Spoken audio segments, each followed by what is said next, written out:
You don't remember it? I'll do it. I don't want to get it wrong.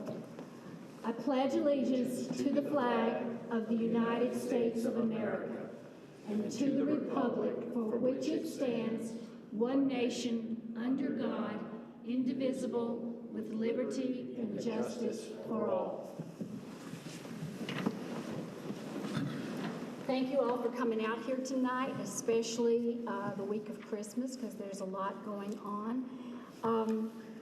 My name is, oh, no, we have to do one other thing first. After we've done this, I want to ask, each one of you have been emailed a draft. Each one on the board has been emailed a draft of the November BZA minutes. If you've had the opportunity to look at them, are there any questions, amendments, suggestions? Okay. I'll second. And seconded. Thank you very much. And all by a show of hands who approve? And I'm not, because I wasn't here that day. Thank you very much. All right. And this is great. All right. Thank you for once again for being here. My name is Karen Ware. And to my left, Robert Healy. Abbas Fiyuzat. Jonathan Silkworth. Adam Jones, Ray Brown. thank you all for being here tonight. I'm glad to see that you are coming and that you are here, because we really do need to have a good representation of how our community feels on a lot of these items that are coming up. And if we don't know, then it's really difficult to do the best that we can for our Clemson community. Here and before you speak, sign your name to our speakers form, which is located right here. And especially if you want to present any factual testimony, that's what we're looking for, is factual testimony. And you will be conducting yourself in the following manner. And we always like to remind ourselves of this. For each item, the BZA will hear testimony from the zoning administrator or recognized city representative, which is Jacob. After the testimony, the applicant or their representative will be given the opportunity to provide their testimony. The board, us, will hear the sworn testimony from any individuals, you, who desire to present factual evidence directly related to this particular agenda item. The board will hear unsworn public comments. Questions will be asked by the board during the presentation and will not count against the time limit. The applicant and the zoning administrator will be given 10 minutes for rebuttal.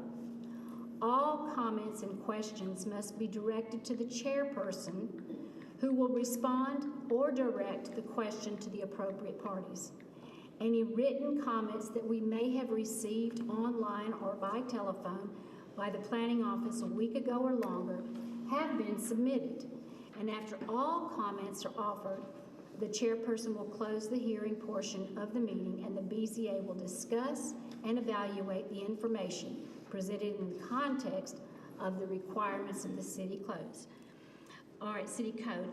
I ask that you please mute, turn down the volume, put on do not disturb, turn your ringers off for all your cell phones and electronic devices, placing them in silent mode. As a reminder to the board members, please ensure that your mics are on and to speak into them and avoid any side conversations or crosstalk. Again, we welcome you to the meeting. One of the things I need to ask is, do we go ahead? You want me to read what we're going to be talking about before he gets here? David gets here? Oh, there you are. That wasn't 20 minutes. I'm sorry, I didn't recognize you. That's okay. All right. Let me read this here.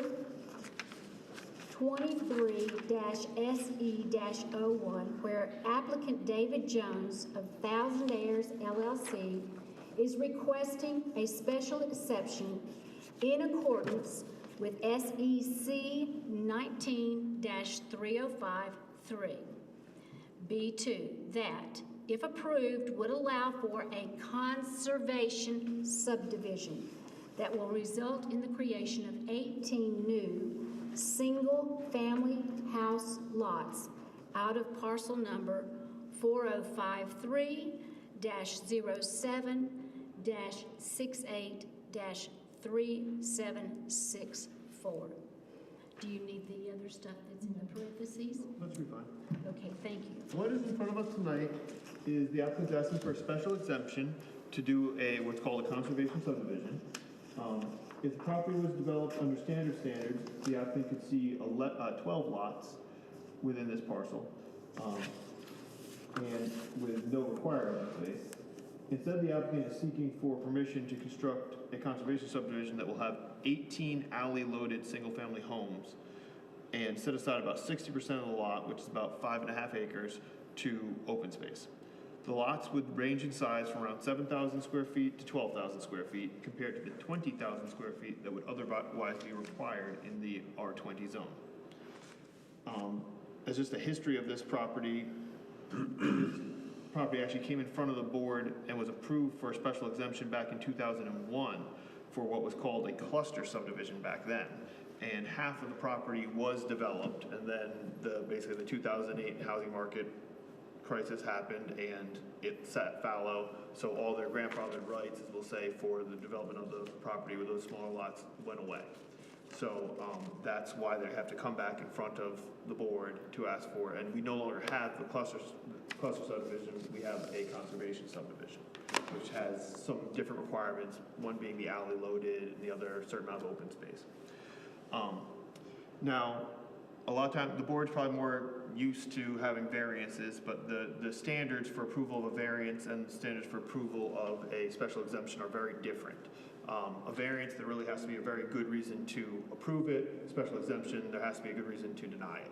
So that's basically the simplest way to go about it. But the ordinance does go through what the board should be looking at when it's examining a special exemption, and those are traffic impacts, vehicular and pedestrian safety, potential noise, light, fumes, and airflow to adjoining properties.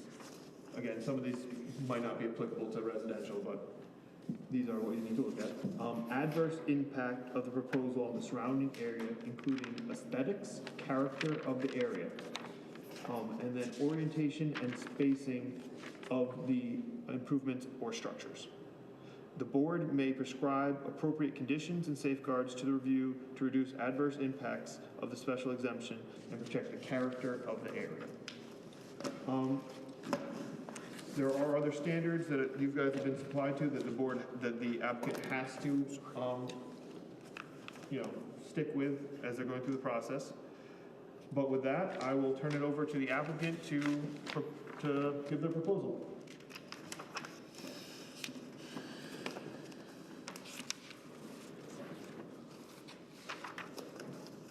Hi, I'm David Jones. Apologies for running late tonight. I was actually still working on another job site right over at Issaquah in Berkeley, so just lost track of time. So we had talked to the current owners of this property for probably a year to give a little background and tried to figure out some things, and we hit some obstacles with figuring out between DOT and the city regarding getting a sidewalk and how that would work and how that would meet the city's plan, but also like functionally exist, because there were some differences between what DOT wanted, what Clemson wanted, and what's possible to do. So as part of it, before this was applied for, we've talked to DOT about the impact. We've already changed to line up with Riding Road. Like we've already been going back and forth with DOT and the city to kind of even get to the point that we're at now. The original plan showed, from the subdivision that was done, I think you said in 01, showed that the alley on the first section, where we're showing lots 18 through 12, 13 now, that road didn't meet straight on with Riding. So again, that was one of the things that DOT wanted them to meet so that we could make that a four-way stop.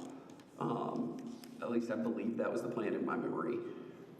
From what DOT had asked for, so that we didn't have any offset traffic issues with that. The other part of it is we've talked through with Clemson and DOT figuring out a sidewalk, because DOT wants kind of a different sidewalk than what Clemson was wanting with their standard. We think that going back and forth, Jacob and Nathan and I have met on site out there and walked it. I've met out there with Nathan a couple times, and we've kind of come to the conclusion that we could do a 5-foot sidewalk right next to the road and be able to handle the traffic flow in that section and meet what DOT is looking for sidewalk. Kind of basically meet in the middle on what everybody is looking for in that regard. Part of our plan and the desire to do the conservation development is, we are, we're, and I'll say this from just shooting myself in the foot a little bit, like we're doing the subdivision at Berkeley and Issaquena right now. And I think I've said this to you, I know I've said it to Ethan, but like, I'm surprised at how much of an impact we've had with we're trying to do larger lots and have less of an impact.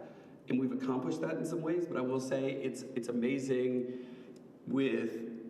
even with the size of the lot, that the impact, what we're grading, the trees we're disturbing, is more than what I would have even said. And I've been doing this for 15 plus years.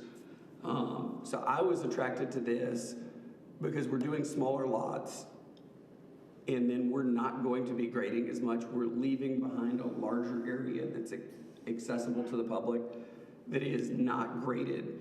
So our plan is to, in this section, where open space is shown, and right where Jacob's mouse was right over there, is to basically use that as our part of our water retention area and have a walking trail around that, so that we're making it kind of an amenity and not just something that somebody's throwing a fence around and is like a negative to the development. I've seen a lot of other people do that before. It's something I would like to try because, again, we're grading less, we're affecting less of the site, we're able to keep more trees and have less of an impact on the site itself, grading wise. Yes, sir. So where those gray lines end of the streets, the sidewalk is between the end of those and the property line that you're showing, right? Is that what it is? Why they're, I'm gonna let Jacob speak to that part. Yeah, the sidewalk will be contained totally within the right-of-way. So you can kind of see the yellow line is like the center of the road, but there is space between the edge of pavement and the right-of-way. And in that area, we're planning on having an actual curb with a sidewalk. and they're going to build it. They're gonna build it. Yep. So if I heard this right, what you said was between lot 15 and 14, where that particular part of the alley comes in and splits or tees to the other two, you're saying across the street, there'll be a four-way stop there?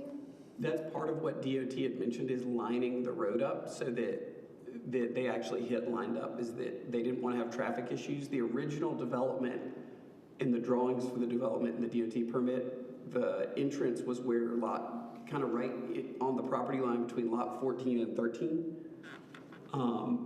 And that was one of the feedbacks that DOT gave us, is that they wanted us to line the road up there.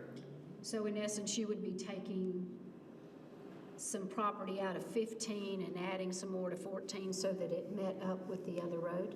Yes, ma'am. I mean, I know that what we have to achieve in the end is it's going to line up perfectly, because that's the one thing DOT wanted. And how far, because I couldn't see this and all the stuff I read, how far back are because it just seemed like a lot of those houses that were already out there were really close to the road, and if you're going to be bringing more, it's a density issue, if you're bringing more cars in there and they're having to come in and out, and I actually saw kids playing in the front yard across the street today. So Back of the house is going to be from the edge of the road. they'll be a little bit further back than the existing houses are, not much, but a little bit further back.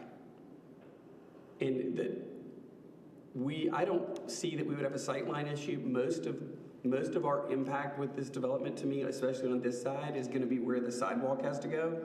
So a lot of the trees on the section from I have contacts walk area. And so a lot of those trees would have to go for DOT, for line of sight, is what DOT has already told me. Yeah, because there's a lot of trees that are right in the front, and then the big monster trees are in the back in the ravine. Yes. Okay, we'll talk about that later. So, because I don't understand it all, where the creek is coming off, because the water was running pretty swiftly in there today, when I walked it, you're not, so there's gonna be a larger space, almost like 2 lots between? Yes, ma'am. Yeah, because the creek actually goes right in front of the road in one spot. So it's, we would be out of the entire creek area. Because it actually looked like the creek turned up and is where 12, 11, and 10 is now. I mean, it's in that front yard. Yes, ma'am. Okay. So you'll redirect all that? No. You'll have a creek in your front yard? Yes, ma'am.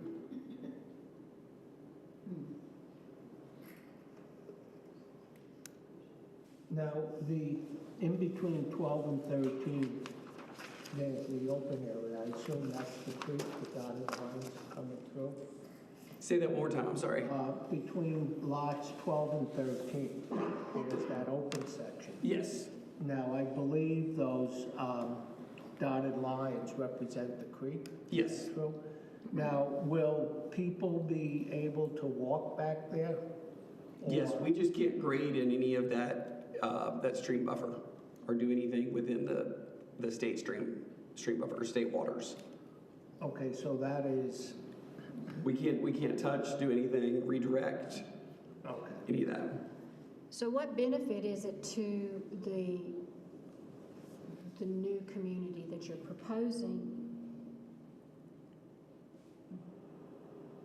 for having the smaller lots and the conservation? Because what I see, or what I think I'm hearing, and maybe I'm misunderstanding it, is that what I'm envisioning when I'm drawing it out here is you've got the creek coming down, you're gonna put a retention pond back there where the creek's flowing into it.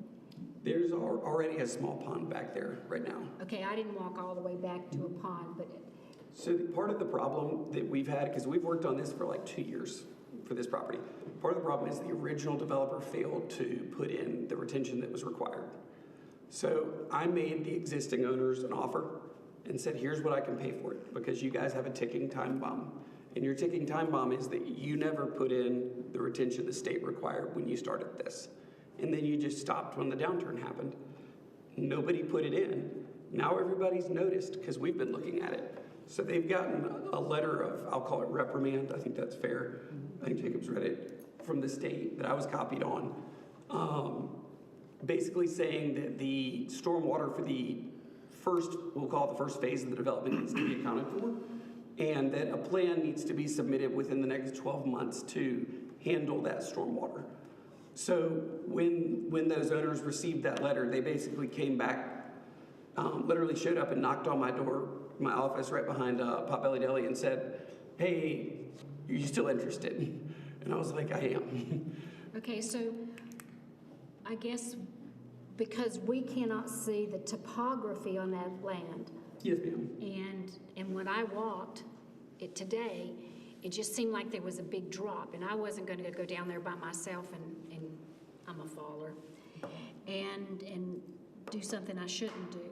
But if you put a walking track around it, Yep. if you will, who's responsible for taking care of that? The HOA. How do you know they want an HOA? There is already an HOA in existence that was kind of failed from the first part of the development. Don't you have to have 100% participation?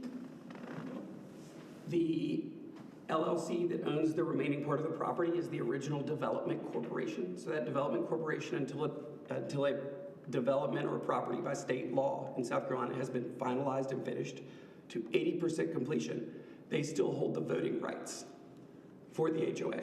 So the development would hold the voting rights on that.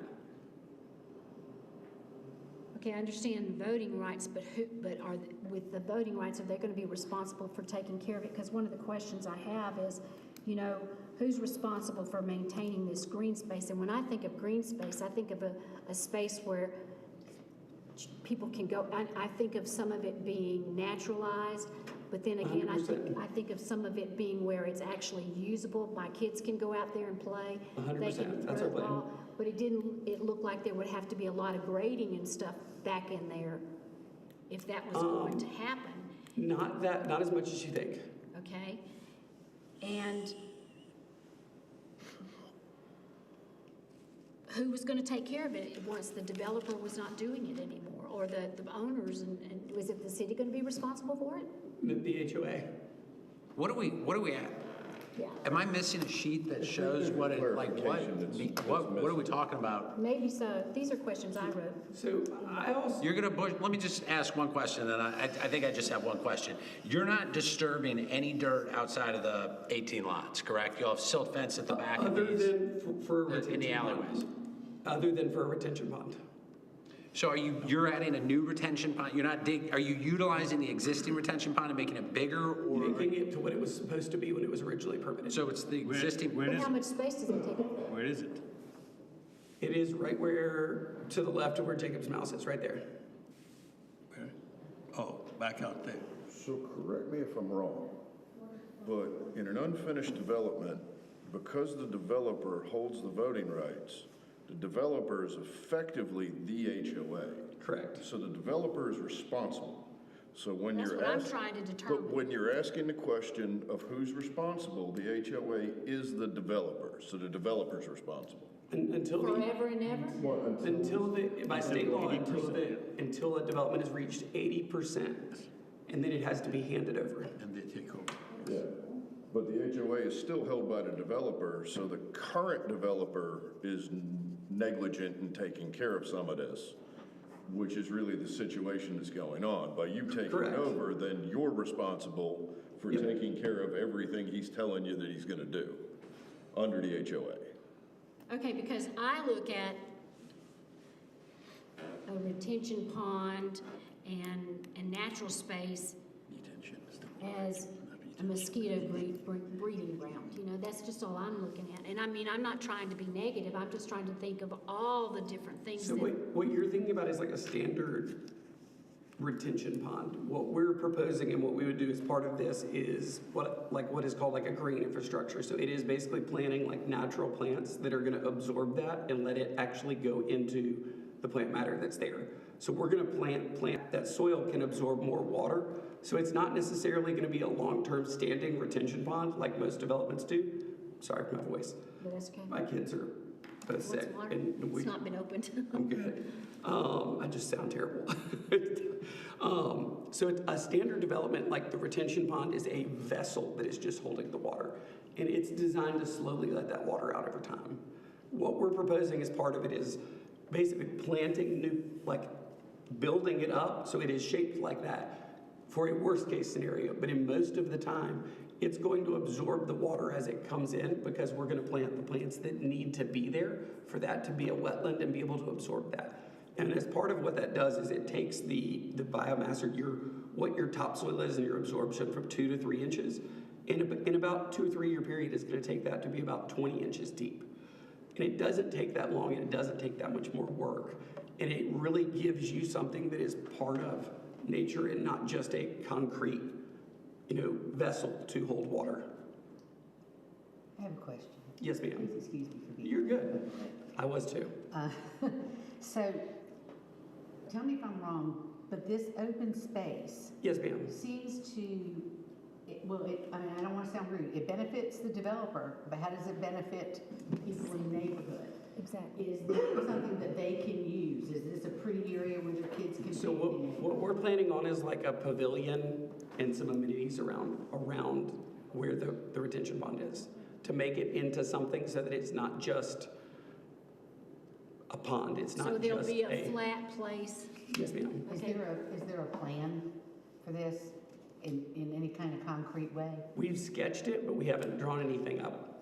Okay, and to follow up on that and what they were asking regarding the HOAs, once it hits 80% and it's handed over to the members of the HOA, Yes, ma'am. they are not obligated to continue doing what was done before they vote on it, or they are obligated?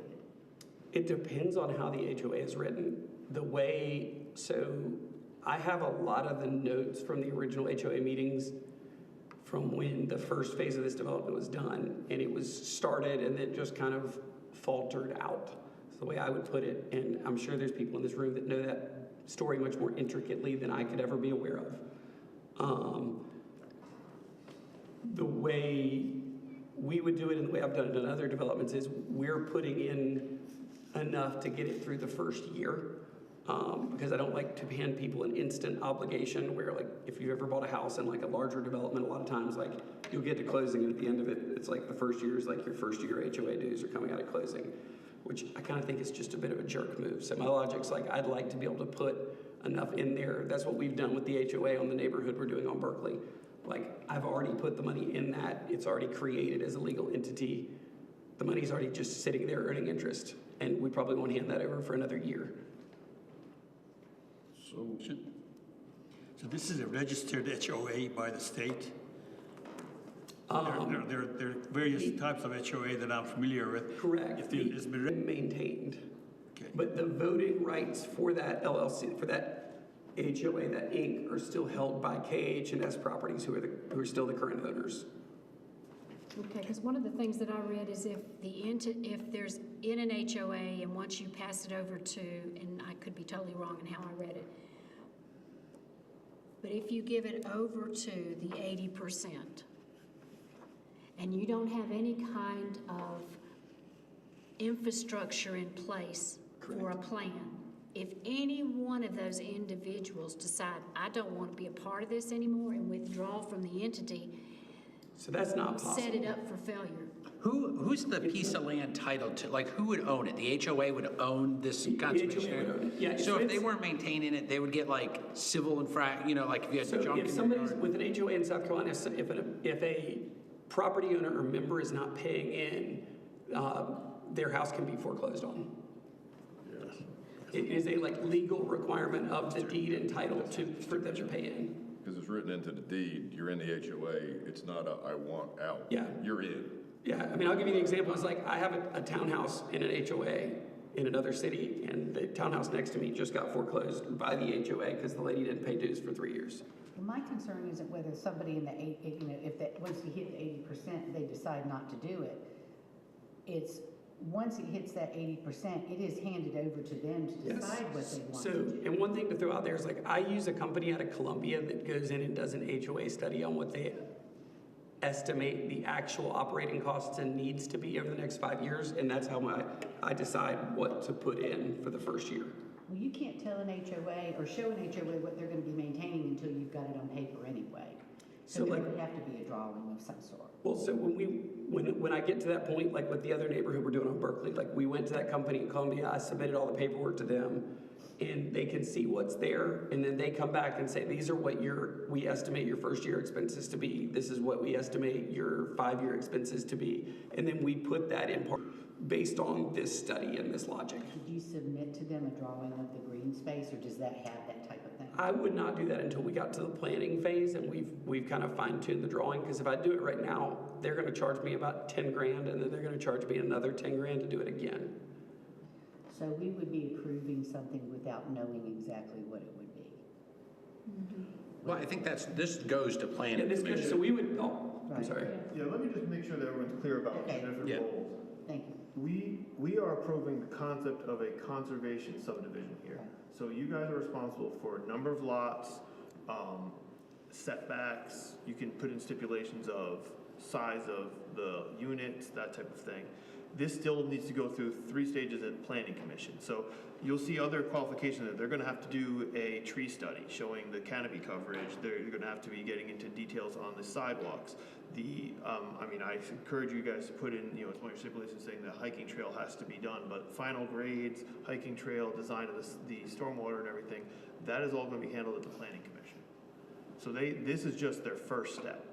Then we go to the next, So the are you hard gonna engineering. limit the size of, not limit, will there be a plan for the square footage, minimum and gross square footage for the homes? My plan is for a minimum of 2,000 square feet. And what I would want to do is like all concrete board siding, no vinyl siding. Hardboard? Yes, ma'am. So maybe there's a question. There's two different plans, right?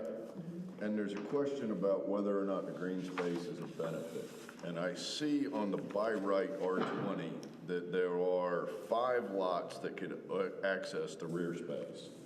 There is no public access, there's no access for the other lots. Yes. You would have to cross private property to get to the green space other than the 5 lots that abut it. Yes. On the alternative, the slightly higher density, you have public access coming off of the road so that all members and the public could make it into that green space. Yes. Essentially be an open park. Correct. Right? So we get a park that's access to everybody, or we get a green space that 5 houses can get to and is surrounded by private property. Yeah. That's a good point, Adam.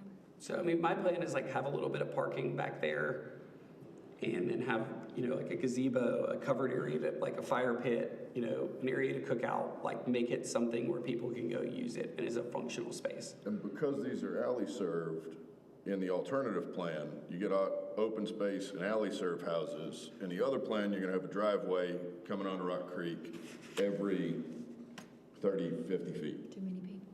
So you're gonna have a driveway for every single lot. Yep. Tied to the road. Or you're gonna have alley serviced houses where you only have 2 access points to the road. I think the alley is a great idea. I think what, not having a plan that we could see on how this green space conservation area is being done and understanding that, because I still can't get it in my mind about having a creek in my front yard. You know, if it was to be raining and you get puddles and, There are a couple of houses on that street, if I'm not mistaken, that have the creek okay. in the front yard. Am I correct? There are a number of places around town. But I was gonna say, in that very neighborhood though, I think that there are. Yeah, I got friends living over at Holden Drive and a creek runs under their driveway. Okay, I thought that was the Yeah, case. it but I wasn't runs, sure. it runs through the front yard of a whole bunch of houses. As you wander through those neighborhoods. Pool Lane, Yeah, there's a bunch. And which one? yeah. Pool Lane Okay. downtown. There's a bunch of neighborhoods. But is this not, I mean, we keep calling it a park, is it? Somebody had pointed out. Yeah. My understanding of conservation is like, no Tonka toys, no dirt moving, no, it's, you're not doing anything. I don't want to put words in your mouth, but you're doing very, very little. That's the whole point of a conservation district is. Correct. We don't want to deforest it. You know, my opinion, the benefit is not so much a park or an amenity per se, but we're tearing down less, you know, Yeah. 40% less trees, and we're building smarter by allowing trees to remain and impacting less. I mean, that is an amenity, and I think. Correct. And that's part of what the conservation development calls for is like you have more, you're replanting more trees, corner lots, get another tree, you're planting trees for frontage. So if we want more specifics, like Karen's saying, or Valerie too, is in, you know, on one hand, there's not much more you can show, because it's like, I'm not touching anything, but if there is a walking trail, and if there is a pavilion and all that, or is that All under that the would be planning on commission? The planning stage with the, There is limited, in a conservation subdivision, you cannot do, you know, amenities like you're saying, you can't do like a field, like a baseball field there. You cannot do swimming pools, tennis courts, those type of things. You're limited to, it's not, I don't think It that's. wouldn't be on the same scale as Abernathy's pavilion, it'd just be a small. No, I think, think of like, the closest we would have would be like, Shanklin Sam's Park, you know how there's like that walking trail through the woods there? That's more like what's being envisioned, to be very clear. But it sounds like the question's almost like we're gonna approve or not approve the green space. Whereas the vote here is to disprove the special exception if we find major problems with it, right? Yes. And then you go with the by right bill. We're not really here to approve a green space. How all that happens later, we're here to say the special exception goes forward unless we can find a real issue. Based on This is much these, worse than Yeah, by based right. on traffic impact, vehicular and pedestrian safety, potential noise, lights, fumes, adverse proposal to the surrounding area, including aesthetics, character of the And we're area. talking about the alley plan having less traffic issues because you get much less driveways going on Rock Creek. With two access points, it seems like a couple extra houses isn't really gonna drive a traffic issue in my mind. Right. So just like the zoning board, we're going to hold individual votes on these 5 items. Is that correct? No, this does not have criteria like, Well, not the criteria, but we've got 5 items we're evaluating. We're going to vote on each of those individually? if you so choose, yes. I mean, that would be a clean way to do it. Yep. All right, well then, I don't want to cut anybody short, but you want to just go, do we want to talk about traffic I impact? think we and see need if to we're- talk, we need to take public comment before Yes, we you. do. Oh, yeah. We do, okay. We've probably got a little bit out of order here, but that's just what happened. Anyways, does anybody have anything that they would like to add? The public? Thank You're you. more than welcome, and we'd like to invite you up now, but first, please sign the sheet, your concerns, and then address the board. Once you sign, here, I got a pen. She's got a pen.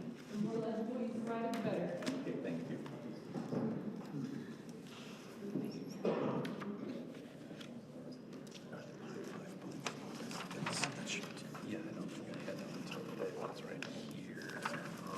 Just took notes here. It's the Jacob staff notes, Yeah, I number got that. 1, last page, or first page. It starts at the bottom. Yeah, it's printed up on the He side. hasn't talked about it. That's like one of the fly right, real. Yeah, let's I just think there's too many. Yeah.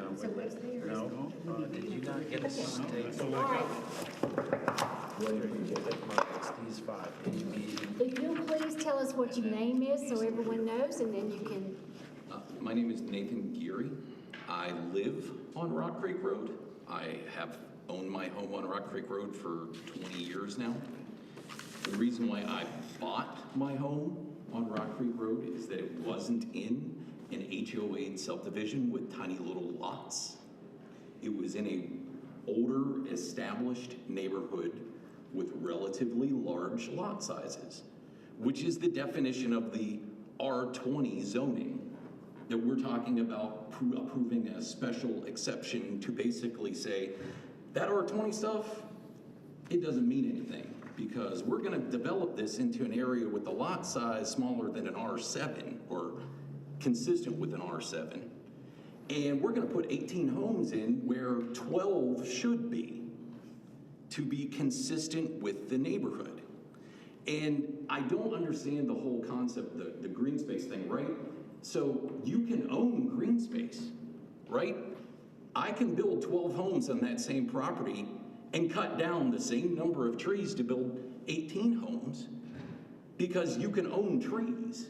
You can have trees in your backyard. You don't have to go in and clear all 24,000 square foot of the lot and say, oh, well, I'm going to turn it into a conservation subdivision so we don't cut down the trees. Well, just don't cut down the trees in your backyard when you develop those 12 homes. That's my primary concern is I don't see how putting 18 homes with, 8,000 square foot lot size on average in a neighborhood that is an R20 zone neighborhood is a benefit to our neighborhood. And like you said, yes, the traffic difference, really 18, 12, who cares, right? There's not a big traffic difference, but it's an aesthetic thing, right? I don't live in a brand new development on Berkeley Drive where we've crammed in a bunch of Cracker Jack box houses. I live in an established neighborhood with relatively large lots. And, what we're doing is we're saying, okay, none of that matters now. We're just going to take it, we're going to approve a special exception and turn it into a high density development. So that's my primary concern. And I guess I'll yield to anyone else.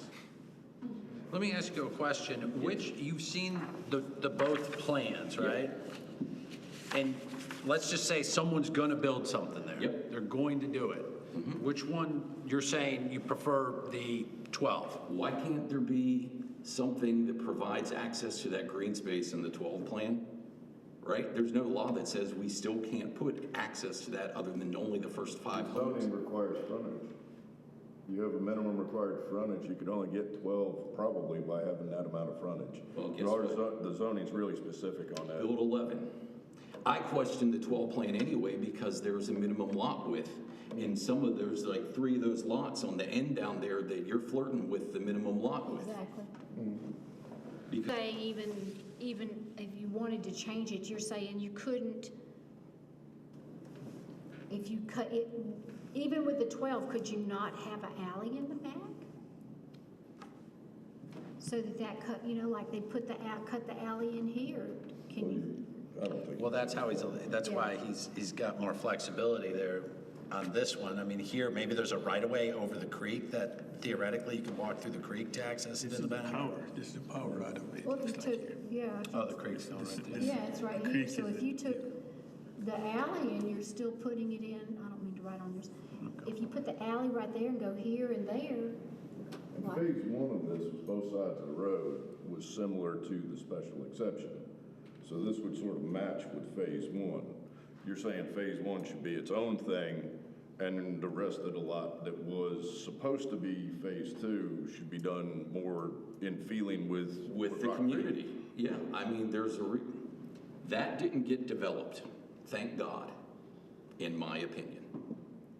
And there are a whole lot of trees there that are wonderful because we're in an older neighborhood. And just to say, oh, well, we're gonna build smaller lots, we don't have to, bulldoze all the trees. Well, I can not bulldoze trees on a larger lot too. It's not the lot size that dictates how many trees you bulldoze. And so this whole special exemption thing that we're talking about here is saying, okay, we're going to make it a conservation area. Well, my backyard's a conservation area. My neighbor's backyard's a conservation area. We just happen to own the trees. It's not the HOA that owns the trees. And I wouldn't want to move into this neighborhood because I personally don't like having to pay an HOA for I live in the city of Clemson. The city of Clemson maintains my roads and, I don't pay an HOA. And that was the whole point. This whole neighborhood is not an HOA neighborhood. And so what we're saying is we're going to turn it into, as long as you live on this side, you're in an HOA. But if you move right over here, there's no HOA. And there's a reason why that HOA failed, right? Well, it's still in the developer's name, right? Well, But the developer just. but what is the gave up. developer going to do? Going to turn around and backbill all the people that owns those homes? Well, like I said, the developer's in trouble with the state, right? I think- I'm not arguing, No. they're in trouble with the state, it's my understanding, so something's gotta happen up there. I think like where I've got, and I'm hearing you loud and clear, but I think, expecting somebody just to build the 12 and say, well, don't cut down trees in the backyard. Again, I'm saying if, somebody's gonna buy the land, there's no more land, right? There's not. Someone's gonna buy the land. Someone's either gonna do a by right 12 and clear cut it because just differing opinions. They're gonna clear cut it, they're gonna plant grass and say, if you want trees, plant trees. But when you're developing a subdivision, they're gonna cut it down because they're gonna want back. Is it a subdivision at that point? You're buying a lot on a street. Right. You're not building a subdivision. Well, either way, he's gonna clear cut. Don't you have rules that require if you do more than a simple division into 2 lots, it's required to be a subdivision? It is a subdivision. Anytime, people have a idea in their head that, you have to create a road for subdivision, but by our regulations, any division of property is a subdivision. That's, I think we have said that, You're based fine. on what he's talking about. Right. We have said that, this was approved in the past in 2001. Correct. And it failed. I guess I have a question, and maybe Jacob, you're the one that could answer this. Let's say we went ahead with the 18 lots in the conservation neighborhood, does that set a precedent for any neighborhood in Clemson that's already in R20 to have a developer come in when there's land there and say, well, over here on Rock Creek, they were able to get a conservation area. We're gonna do the same thing. Instead of the large lots, we'll do the small lots, but we'll give bigger green space. Or is that not? well, what do you mean by saying precedent? It's already in our ordinance. It's already what? It's in our ordinance. If you meet those standards, you are eligible for applying for it. You need like 2 acres or 5 acres. Right. So, This is part of the zoning, it's not an exception really, it's a part of the zoning. I understand that, but it hasn't been done. Well, right next door it was done, but. Right. Well, the other question I had, when you look at the view that we're looking at there, there's already street addresses there, right? So was that based on the original plan, Can I speak to that one? right? So there originally, sorry, I get started my voice. Originally, there were, I don't remember how many more lots going down the road until probably, I would say roughly, Jacob, a year ago. Does that sound right? Yeah, it's showing 14 additional lots, and then the person who owned it came in and combined them all. But, so it was pre-subdivided into 14 lots? Yep. So those 14 lots don't exist anymore? Correct. Okay. And the 12-lot plan doesn't exist, or it was submitted as a Exhibit, it does not exist. exhibit. It does not exist. So right now, that's all one big chunk of land. Yes, So he can choose to carve it up however he so pleases. correct. Okay. Well, under our regulations. Right. Which by right would be the 12 of very little, Correct. Yeah. or the 18, yeah. I mean, that's what I'm saying, and I'm not saying one thing or the other. I'm saying someone's going to buy it, and someone's gonna either build 12 or 18, and I think, and I don't wanna speak for anybody else on the board, someone's going to build a bunch of houses there. And at least in my mind, the question becomes, do we want 4 acres untouched? We know they'll be untouched, never gonna be touched ever. Or someone comes in and says clear cuts it and turfs the heck out of the backyards and all that. That's, I could be wrong, but that's What's how I'm R20? seeing it. What is R20? I see it as a housing. 65 foot, 20,000 square feet, setbacks, that. So somebody's gonna clear And cut it's that 20,000 square. owner's purview of what they can do with that lot. If someone, well, right now it's a single lot, so somebody could buy it, subdivide it, and sell the lots off individually, or someone could buy it, subdivide it, build all the houses and sell And them. somebody could buy it and build one house in it. I'm agree, that's totally possible, but my guess is again, there's no more land in Clemson, and the people that have it think they have a And the lottery people that ticket. have it want to build as many homes as they can to make as much money off of it as they can. That's just the way it There's is. no question of housing affordability, because the cost for building now is exponentially larger than when the rest of the neighborhood was built. So if you do larger lots, you have to do much larger houses. Correct. To try and recoup the money. I mean, a square foot's a square foot. Yeah. No, but I mean, David? if you look at what I'm doing on Berkeley, we did almost Sorry. all.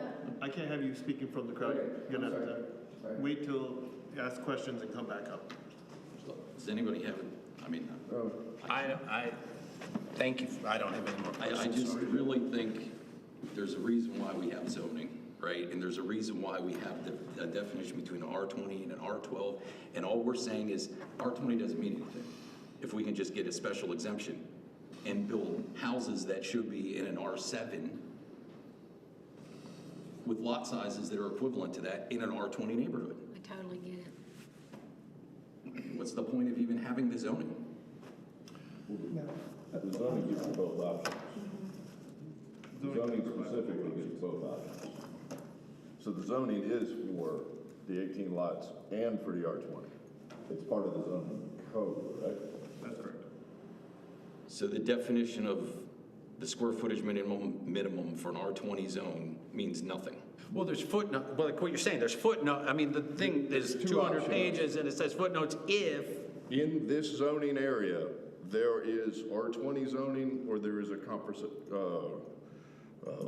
whatever it is. Conservation Conservation district. district. Those are both options. It's A or B. It's not A except with something very unusual. It's A or B. Either one is available, correct? Yeah, I mean, Either one is on the zoning map. What's Right, that? when I go look the zoning map up, the city of Clemson zoning map with the nice little pretty color codes, It's in the code. I understand that. All I'm saying is, well, it might be in the code if you drive down the neighborhood, there isn't, 18 houses on the 8,000 square foot lots. And I hear you. Code or not, Yeah, Yeah. right? I hear you. I hear you. If our neighborhood would have been full of 8,000 square foot lots, I wouldn't live there. I never would have bought there. And I understand building is expensive, but guess what? If you build 12 homes, charge more for them, and people will buy them. This is Clemson. No doubt. I'm done. Thank you. Thank you. Thank you, Nathan, I Thank you. appreciate You it. can answer this.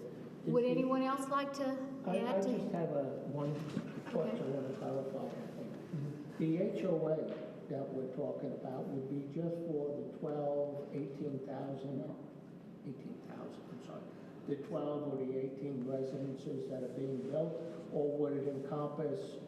That is honestly outside of my purview. That is a legal discussion, but how I was understanding it is it would affect the existing lots too. But that'd be up for, because that HOA was still intact because the development was never completed. Okay. And their stormwater is still part of this. He has, this is having to accommodate it. That's my understanding, but again, I'm not a lawyer. I don't know. Okay, so potentially that gentleman's property would be forced to go into the HOA. My guessing is, He lives across the street. I across don't the think street, he's no. part of this. I don't think he's part of this. Excuse me, would you like to? Yes, please. Well, let's just kind of get everybody and then we'll address each thing.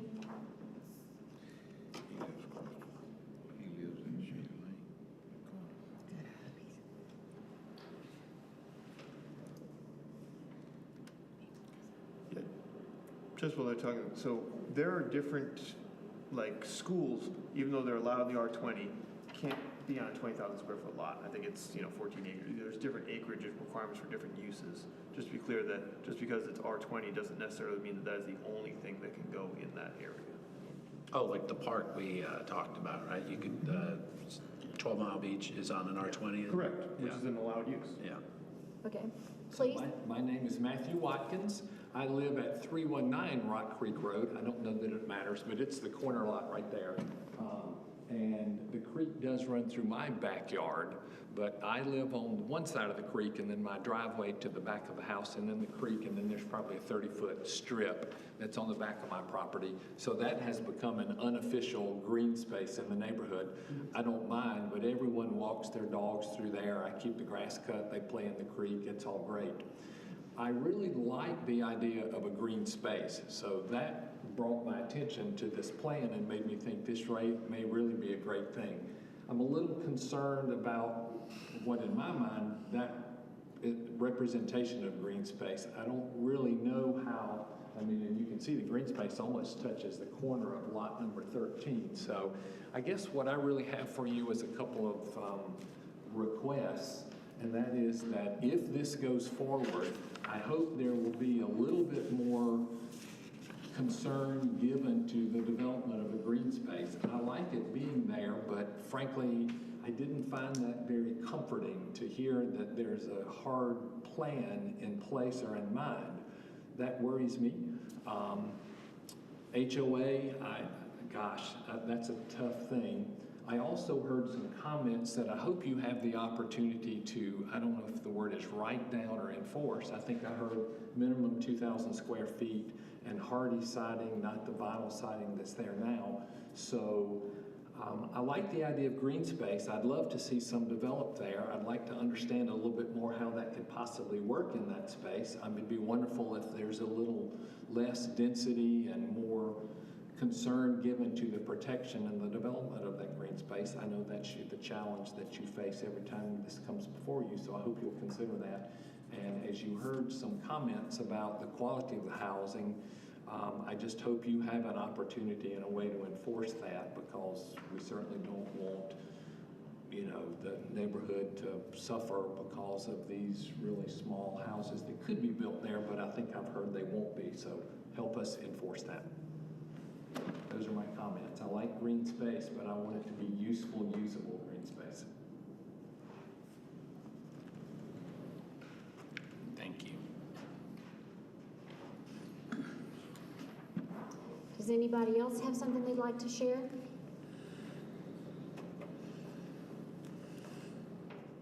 All right, David, would you like to address some of the questions? So we spent a good bit of time and more money than I would like to admit with our attorney kind of working through the HOA issues. And part of what doing the study for us is so that we can put in enough to where we're not unduly burdening the existing homeowners in the beginning. And that's part of what we've worked on with the sellers in terms of saying, like, because they're both older, they both want to sell, but what I kind of came to with them is like, hey, there's a ton of unknowns on this and a ton of hair on this piece of property because of how it was handled the first time, and because things weren't finished that should have been. So we kind of came to the arrangement of like, let's get through all the zoning and planning phases and then purchase it, because we've got to figure out a lot of this stuff. And one of the big ones was the HOA. Just because I would hate it if somebody came in and builds a bunch more houses on my neighborhood and then it's like, hey, your HOA just went from 200 to 800. So that's part of why I want to do the study and then be able to go back to the sellers and say, hey, this is what we came up with. This is what we're going to have to afford for these guys. Let's figure this out. And that's part of what we want to do in terms of doing this development, so that we're not throwing all that onto somebody that either can't handle it or is just, you know, rightfully fairly pissed. Because I would be. And it's, you know, to me, one of the things I'll say, like, with the development we're doing on Berkeley, like, we did almost 1 acre lots. We have been able to not touch and grade a lot of that. But I would say, I mean, I've probably built over 200 houses in my career. We're still grading more than I thought we would be. And Ethan, that works with Clemson, and I kind of jokingly made a bet about it in the beginning, and not to be crass about it, but just because, like, he kept saying, I think you're going to grade more than you think you are. And I told him a couple months back, I was like, dude, you were totally correct. Like, I would have, like, I went into this with this, like, you know, my wife and I bought that with the logic that, like, you know, we're building our house in there, but we're going to do all these big lots and have less grading, and that's not what's happened. And that's not how that's played out. And I'll say that it's, you know, we have sold those for some great numbers on the first two, but you know, it has cost me a lot more to grade them than I would have thought. And I, you know, that's just part of my business that I chose to do every day. There's some days where I'm like, why did I think this was a good idea? Today would be one of those, not from this meeting, but from what I was doing before then. But you know, it's always interesting to me in this business because there's a lot of things you can't predict. What's under the soil, what's gonna happen when you're grading. But I would have never bet when we laid that neighborhood out with as many as I've done, I would have never bet that we would grade as much as we have. And I've been surprised by that. And my goal was to save more trees because that's where I'm gonna live. Like, I just wouldn't, if I would have lost that bet. I mean, I would have lost that bet any day of the week, and I would not have seen it that way, but that is definitely how it has played out. And we've been able to keep green space there, and we have been able to keep a lot of areas ungraded and untouched. But it is interesting when you end up with larger lots, how much more you do end up taking down in terms of getting the house in and laying out the lot. Okay. Thank you, Dave. Does anybody else on the board have any other questions they'd like to? I'd like to ask David, Okay, Ray? just going back and forth in my mind, would you be opposed to, I know we got the R20 as opposed to 12 lots as opposed to 18 lots. Why wouldn't we just have the back alleyway like the existing homes have an alleyway behind them, right? If you're gonna build the 12 homes as opposed to having, like Alan was thinking, each one have a driveway onto Rock Creek. Now Rock Creek, people who may not realize that is a busy fairway because people cut through there to get to Berkeley. You know, the opposite end of Berkeley, and they cut through the other way to go up by the horse pasture. And being that close to the elementary school, if you family homes, you do need a sidewalk for pedestrians cutting through that area also. So if, you know, I'm not trying to change your mind or plans, but if the plan was to build 12 lots, going with the HMO because of what was already there, I understand that's, you know, from being those homes when they was built back then and it went downhill. But just a happy medium here, we built the 12 lots, had the setback, no front, no, have the alley access like the existing homes are already there, which the roadway with the alley access would give the public domain access to the green space also. Yes. And you can figure out the trailway, and you would have, you still have the sidewalk, and you may have a bridge to go over the creek, because that creek comes right up to Rock Creek and goes up under Rock Creek. And coming down the way, we have lots 1 through 3 at the end there, because you can't come all the way to Shady Lane because you're gonna run over the private property of that man's driveway. Yes. But right there in lot 2 and 3, there's about a 10-foot mound of trees. You know, the hill is higher, Yes, sir. you know, there. So if you're gonna have trouble when you build a sidewalk anyway coming down to that point. We've got enough room right there to cut the sidewalk in with the 5 foot wide. Into that bank. Yes, sir. And we've been, I'm not sure if he's here tonight. I've never even met him. Jacob had forwarded me some info from Gerald Waddle that's right there at the corner, Jerry, that's at the corner of Rock Creek and Shady Lane. Shady, yes. And we've been emailing back and forth for the past 48 hours about giving him that piece next to his house right there. Right. Just to make that a little bit more clean and clean all that up. And I checked with the current owners and they're okay with that. But so we kept the lots, you know, since you buying the property as HMO already existed. Part of the problem with this, for me, is that one of the things that was initially asked from the city was to put a bridge in over that. And I'm like, you're killing the development. I mean, I built civil infrastructure for the first couple of years I got out of college. And I built specifically, like I built a Big Creek walking trail from Roswell, Georgia to Cumming, Georgia. I built 22 miles of it. The Silver Comet Trail, I built 35 miles of, which is another trail that starts in Smyrna and goes almost all the way to Alabama. So I have a lot of expertise in that regard. And what we had discussed with the city in the beginning was a $300,000 bridge. And I'm like, guys, we can't, like, that's not possible. It's not physically, like, financially possible to build a subdivision and pay for the bridge right here. I mean, I've built hundreds of these and it's just not possible. So what we'd come up with is a 5 foot wide sidewalk that is on that side of Rock Creek that we're putting in as part of it. But it would have to be from the beginning of where the pre-existing development started to the extent of our property ownership along Rock Creek. So you would come down to that fire hydrant and stop? Which one are you, I'm sorry, sir. Second fire hydrant coming down towards where you've probably given up lot. If Jacob where you're gonna could- give up lot 3 and 4, I think it's a fire hydrant somewhere right in that area. You gonna stop and sell the other? We would basically go from the end of the property all the way up Rock Creek to where the existing development okay. starts. So that the peak right there, you're gonna stop there Yes, sir. with the 5 foot sidewalk. Yes, sir. So that would leave his driveway and another 30 feet to the stop sign, Yes, sir. right? Yep. So my point is, being that we're gonna bring those family homes in with children and then using the sidewalk, being less than a mile from the elementary school, so whether they walking to school and a lot of kids in that area, they do walk and their kids ride their bikes, they're gonna have to go up that hill to get to Berkeley, and they got the other crosswalk right there, which is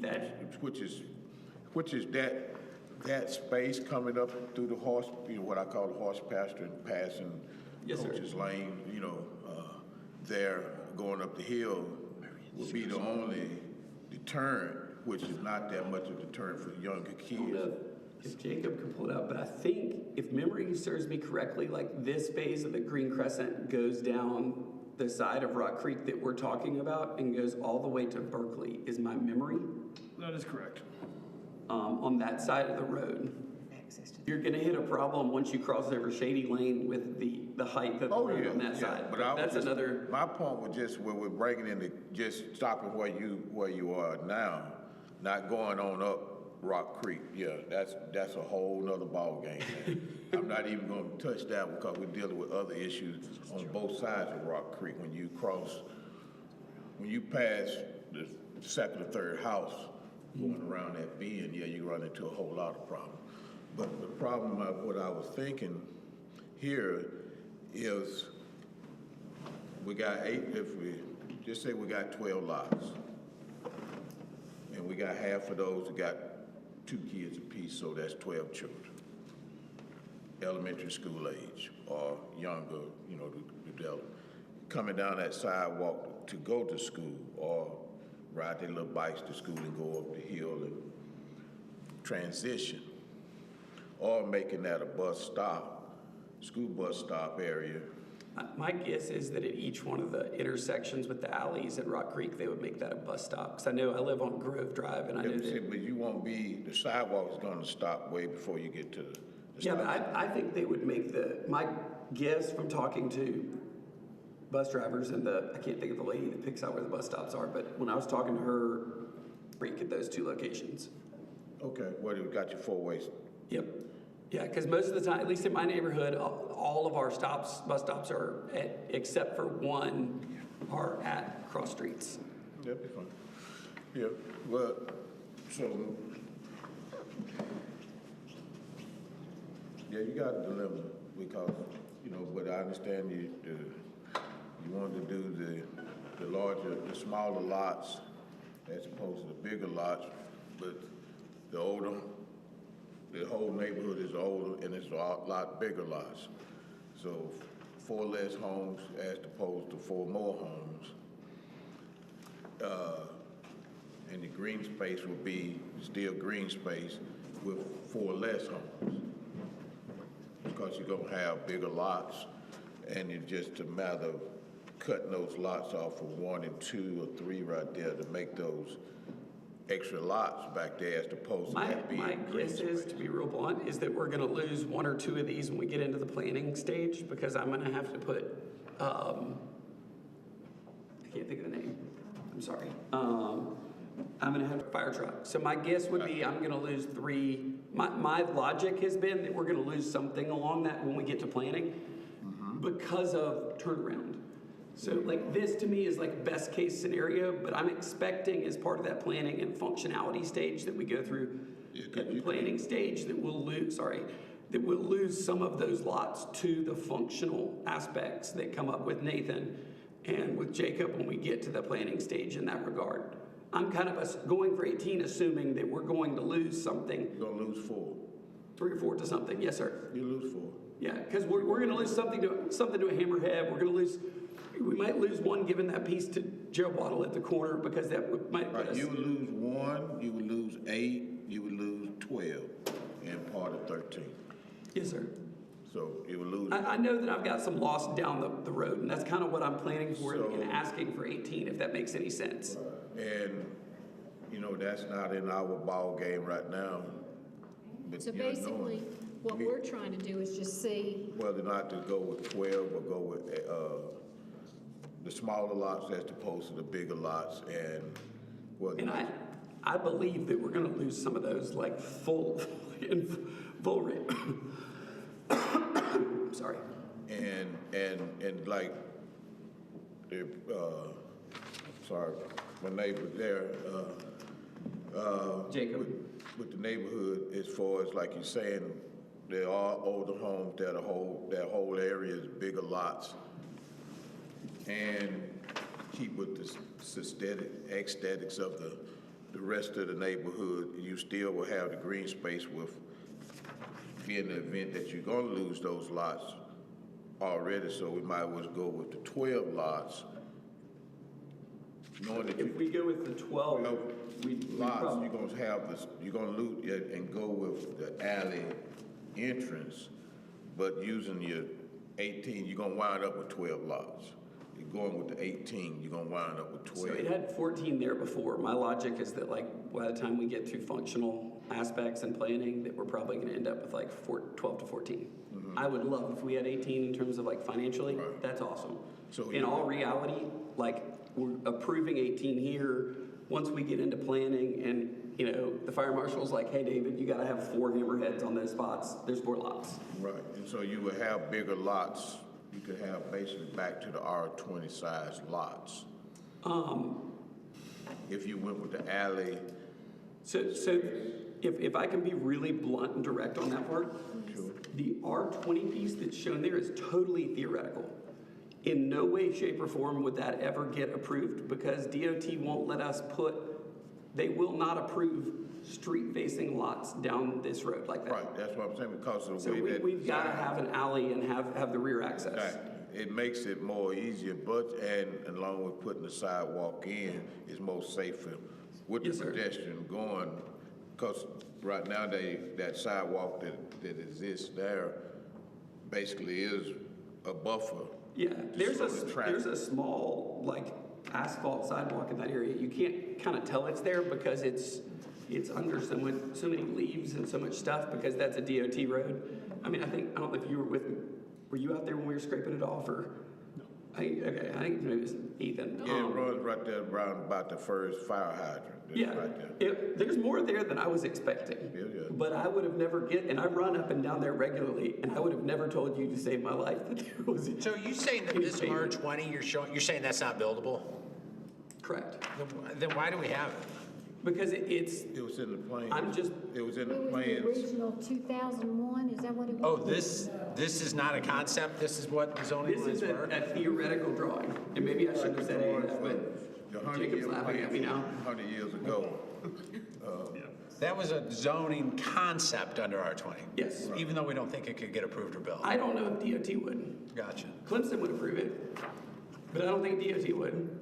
So, For driveway, Jacob's now laughing at me, driveway which is fine. encroachments, or, like, why wouldn't DOT improve it? Driveway encroachments. Because So the houses basically are not, even regardless, they have to have a rear entrance, a rear garage, a rear entrance. No matter what, they have to have an alley. alley entrance. Only if he did, no, that's not true. The Only way if the- he tried to do this. No, John, the way the road is, the Rock Creek in that area right there, with those lots, for him to build, gonna have to be alley access. No, I mean, no, that's not true. He could maybe only get 2 houses Yeah, out there. yeah, but- Okay, well, yeah, Yeah, so. he could do that, but all right. for that many lots, I'm saying, he would have to. No, have I agree with alley. you, but it's- But yeah, he could, like you say, somebody buy it, and they could put 2 homes there, and I so mean this forth. respectfully, but I'm just mad. 18 lots is basically because it's more lucrative. Yeah, but I don't think we're actually gonna get that once we I get understand. hammerheads and But all I mean, that. that's the purpose of being able to go in with smaller lots, because you're gonna be able to go in and fix what was wrong with the drainage. We're and you've gonna got have to money spend a you have lot to invest. fixing what was not done Right, you've the got first money to time. invest.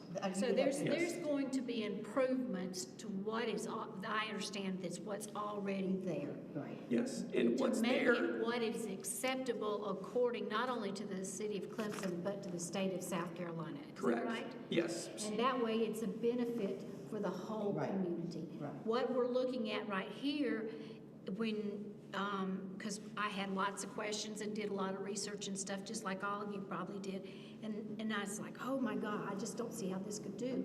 But based on what you're telling us now, this is just a concept. Yes. And in all probability, 14, 15, 12 to 15 houses maybe, because there are other things that have to be done. Correct, because once we have hammerhead turnarounds at the end of each alley for a fire truck, we lose. So at the end of all 4 of those, there's 4 lots. And our basic thing for Clemson, is it not to offer more affordable housing to those people who are wanting? I mean, isn't that something we've been discussing for the last few years? Why doesn't Clemson have more affordable housing for young families? And this is gonna provide that for them. It's gonna, They ain't gonna be, these houses ain't gonna be affordable for. you don't think so? No. If we're- You could that's make that a whole nother condition. thing. Could you make that a condition of the, Difference in affordability, I would think, a $400,000 house and $1 million house. Well, yeah, that's true, but in that particular spot right there, where he's at.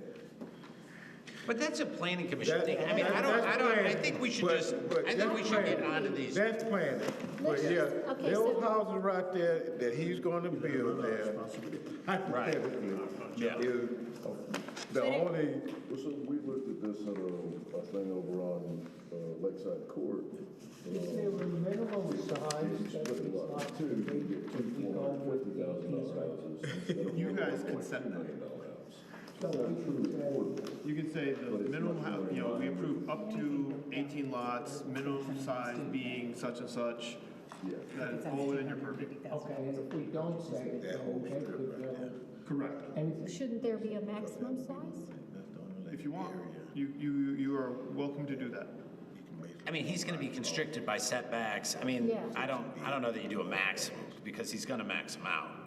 But you're gonna have 8-foot setbacks, 12-foot setbacks on the side, 20 on, I mean, you still have to. You're gonna have a 10-foot side setbacks and 25-foot rear setback. I don't And remember you've what the got front setback is, to be honest. 90 feet. The front setback can either be determined by you or it's determined by a, you know, minimum of what is, you know, if nothing else, what's under R20, so it's 25 feet, or it can be taken by what the average is for the structures in the 200 feet surrounding it. What did you have, I mean, when you laid these out, what did you have in mind for a front setback? 30 to 45 feet. So minimum 25 works. Yeah, just depending on what happens when, I mean, I think a lot will change when we get to engineering and like planning phases and planning commission. And I think a lot of it's gonna determine that, because the big thing to me is once we Right here grade or in the front? on the first lots, Right. it's gonna change that can't slope use right that there, as a so it'll setback. push the houses So further he's back to gonna get be the back sidewalk in. 35, yeah. Right. So I think just to make sure you hear me, the 18 through 13 proposed right there, it'll change that, those houses will get pushed back a little bit on the lot. Correct. Because once we've graded to give a full 5 foot for the sidewalk, that slope is gonna push the houses back naturally, if that makes sense. Back of the house, you're gonna have a front porch. And as you go down farther, it's gonna push them. Well, Abbas Yes. makes a good point too, is what you would consider the front of the house is gonna face the street, right? Yes. But to make sure you heard what I was saying a second ago, when we grade for the sidewalk there on 18 through 13, it's gonna push, because the slope is gonna come back further off the street, it's gonna push those houses back. So the physical location of the house is gonna get pushed back. By street, you mean not the alley? I'm talking main about street. Rock Creek. Once we grade at Rock Creek to put the sidewalk in, because it'll be wider, it would push the houses further back off the street. So to address the people who live in the neighborhood now, how would building, it sounds like a 2,000 square foot house, which is good, on smaller lots benefit the people who already live there?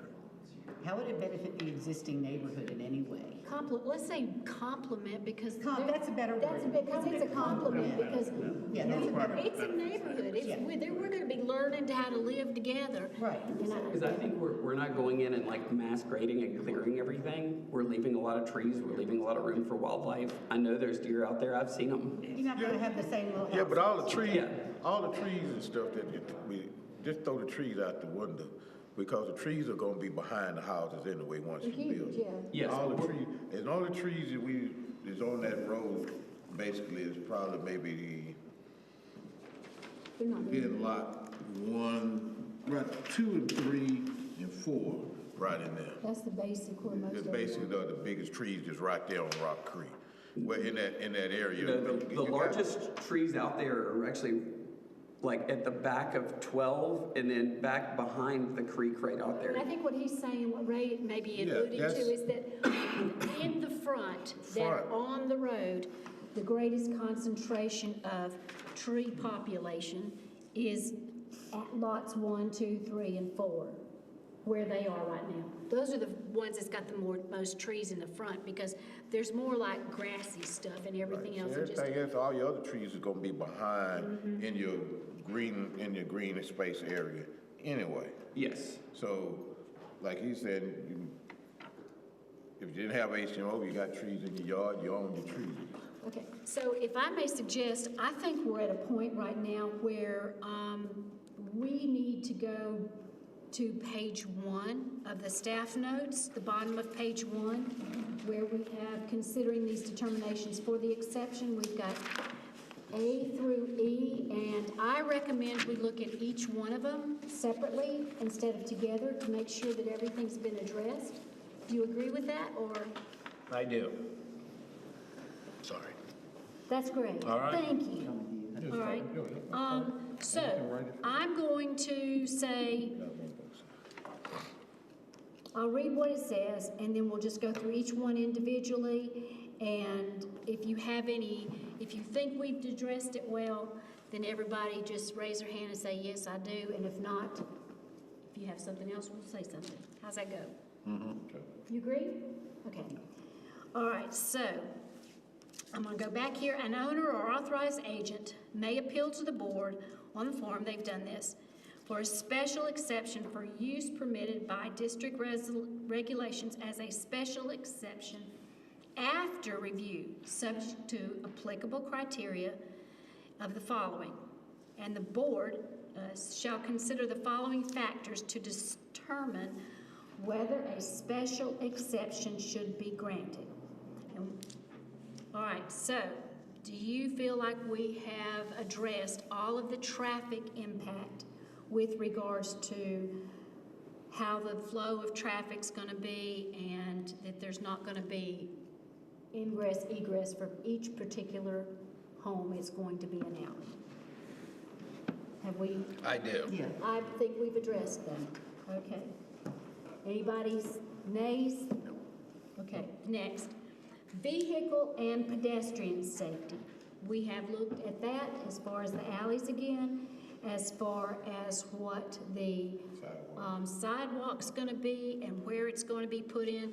The fact that it's going to be required to line up the streets instead of being off-centered right there. So do you think that we have adequately addressed pedestrian and the homeowner's safety? I do. Yay? Okay, good. Next.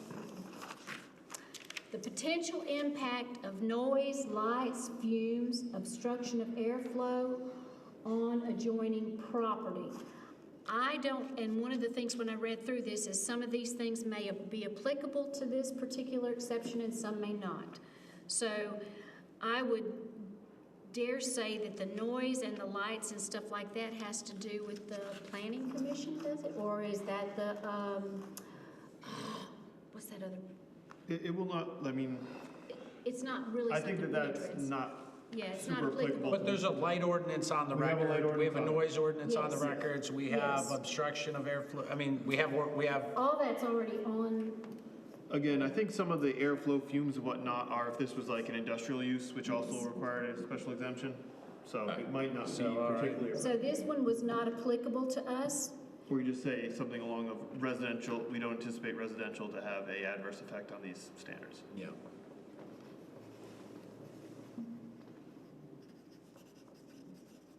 Okay, adverse impact of proposed use of the surrounding area, including the aesthetic character. I think that's one of the things that's so very important, and I really believe that there are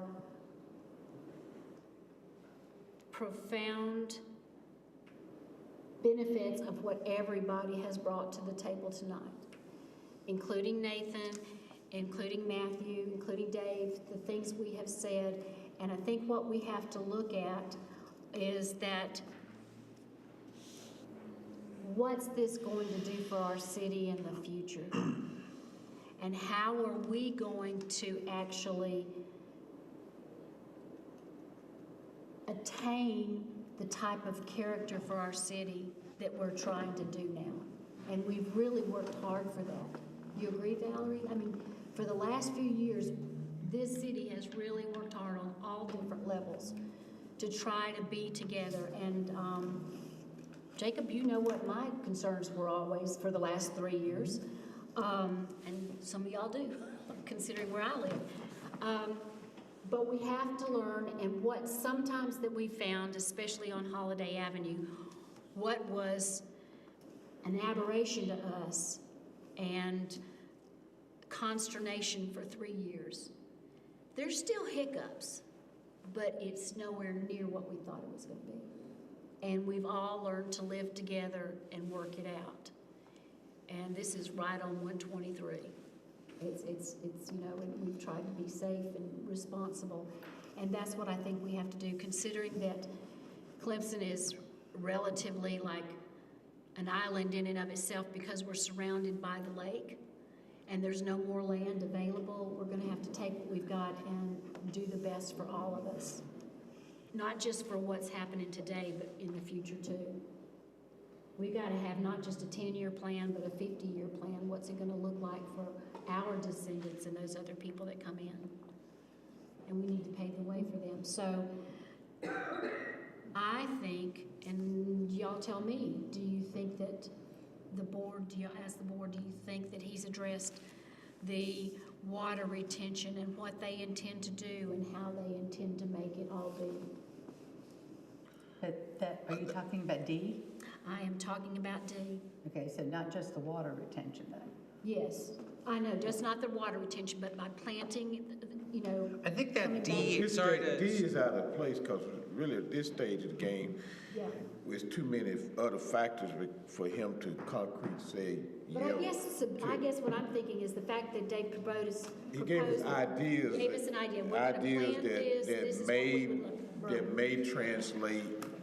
but D's Once for they like get to another the use other- too, right? Like he's building houses in a neighborhood. He's not building a paper processing mill. Like, Right. that's how I interpret adverse. I mean, he's building houses in a neighborhood, houses aren't adversely affecting the neighborhood. Yeah, I Right. guess what I'm thinking about is the houses that are going to be built and the way the land is going to be used and the functionality of it is going to have a particular character and be aesthetically pleasing to meld with what's already there. Right. And since he's basically taking over somebody else's, Exactly. Yeah. All right, so I and trying agree to that it's not gonna fix have and an fix adverse. problem. yeah, I mean, you could also say something like, if certain stipulations to siding, size of housing Yeah. are put in place, they don't feel that this had an adverse. I think that will add, if somebody were to make a motion to approve it, we would add like, and again, not speaking for anybody else but myself, the quantity of houses, minimum size, the siding, a usable, as broad as that sounds, a usable conservation area, and a 5-foot sidewalk in front of them, right? Those would be like the 5, if we were gonna make a motion to pass, those are the 5 things I would See, I was say. thinking that the bar had to do with that, the house part of it. No, the bar will not review these. The bar doesn't review this, okay. No, single-family houses, in general, do not get reviewed Okay. by the Board of Architects. Does this exemption carry with the property going forward? It will for regardless of 2 whether it's- years well, as long as it's under construction consistently, it'll carry with the property. Okay. If nothing gets done for a period of 2 years, and they don't record the subdivision, they don't record the lots, then it would go away. Jacob, if we approve the exception Yes. this evening and it goes on, is there still a chance that the planning board will say no, they don't want to do that they want to keep it at fewer lots, larger sizes?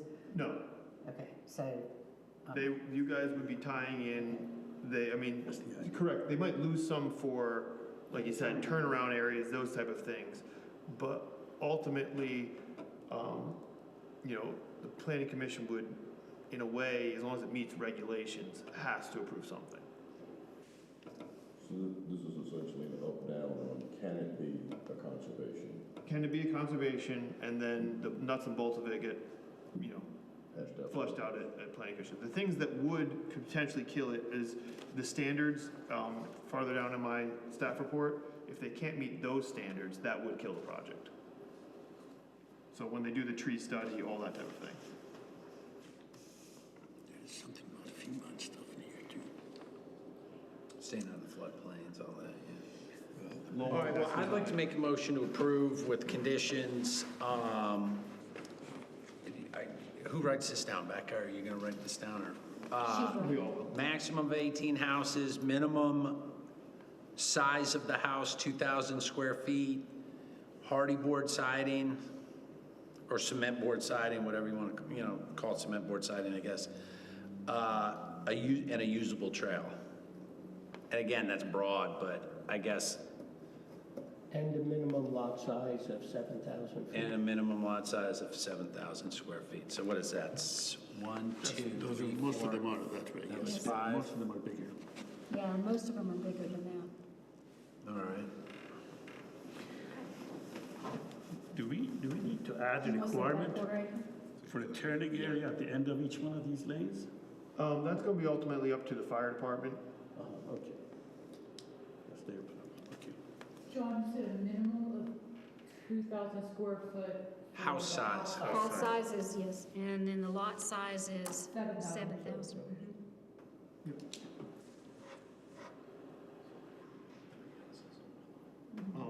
If staff could have any recommendations, it would be that open space be accessible to the public. Yeah. Okay, let's add that. And, well, if you want, taking anything I want here, would be also that a front facade facing Rock Creek of all houses. So they couldn't have, no one could choose to have the back of their house facing Rock Creek Road. Right, yeah, that's what you brought up, right? These 5 to 8, I don't know where they would exactly fit, but they're probably faced that Dave, way. if you would, Sorry to jump up again. The only thing on the all facing Rock Creek, like the 5 through 8 theoretical, like that, how does that affect those? I'm asking because I I would don't know say what your if it's definition. on, well, just Probably say that lots abutting Rock Creek Road must have a Yeah, front rocks facade budding facing. Rock Creek Road. Okay. all homes abutting Rock Creek Road must be front facing. Because really those ones 5 through 8, those are facing the front of the road. And will there be a sidewalk there too? On that stretch, yes. The alleys, the zoning does not require a sidewalk. All right, are we ready to move to the last one? E. Sorry, I jumped ahead, sorry. That's okay. Orientation and spacing of improvements or structures. We just talked about that. So we agreed that it met all of the qualifications, what was discussed today, and based upon these exceptions that we've asked for. Does anybody have anything else they'd like to add? Well, it's so much. So we want to make a motion, do you want to read the items so far? Motion to approve with the following conditions: maximum of 18 lots, minimum house size of 2,000 square feet, hardy cement siding, usable trail, open space to public, minimum lot size 7,000 square feet, for the lots abutting Rock Creek, front-facing facades towards Rock Creek. Correct. Did I miss anything? Oh, you guys, Boss? Does it need a second? Oh, Yeah. need a second? So moved. So moved. Second. all right. All right. Jacob, Take a vote. take a vote. Somebody lifted a hand in there. Out of order, I had a question. How are you going to have a public conservation space with the private HOA paying for upkeep? It says it's gonna, if it gets approved, it's gonna be written into, it's written into their HOA that they're gonna have to allow the public to use it. That is stipulation. That's what that stipulation was, that's why we put it in there, so the public could use it. Okay, I know, I remember the HOA, I would be paying for other people. Yeah, but he's gonna have to share the HOA docs with somebody that's gonna buy the house, and I guess they just wouldn't buy the house if they didn't like that. And if there is a walking trail, then, yeah. Everybody in the neighborhood could in use the it. neighborhood would want to We have an use it. example of that already in town in Patrick Square. So you'll see where our city trails actually intertwine into the HOA's trails, and there's a public easement for those trails that you're allowed to do it. So we already have precedent in the city. Okay. So we're gonna vote. We got a first, a second on the items Becca just read. I think that's the point that addressed that as public use, public meaning public. So if anybody else? So it's for a vote. Yeah. Okay. Everybody that agrees, raise their hand. All that disagree?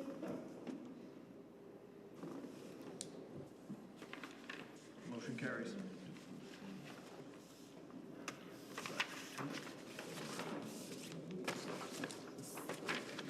And I think what we all have to understand is that there are still a lot of hurdles to be jumped. Yeah. before anything is in place. So anything can happen.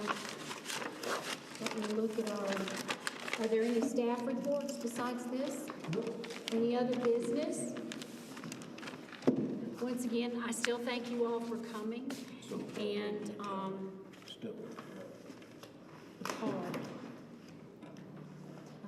am I allowed to share anything, like what we went through?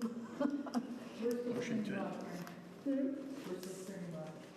Okay, Motion to end. yes, who make a motion to adjourn? I'll make a motion. I'll second that motion. Well, tonight's meeting is now over. Thank you very much. I think we've talked about a lot of things and really been productive.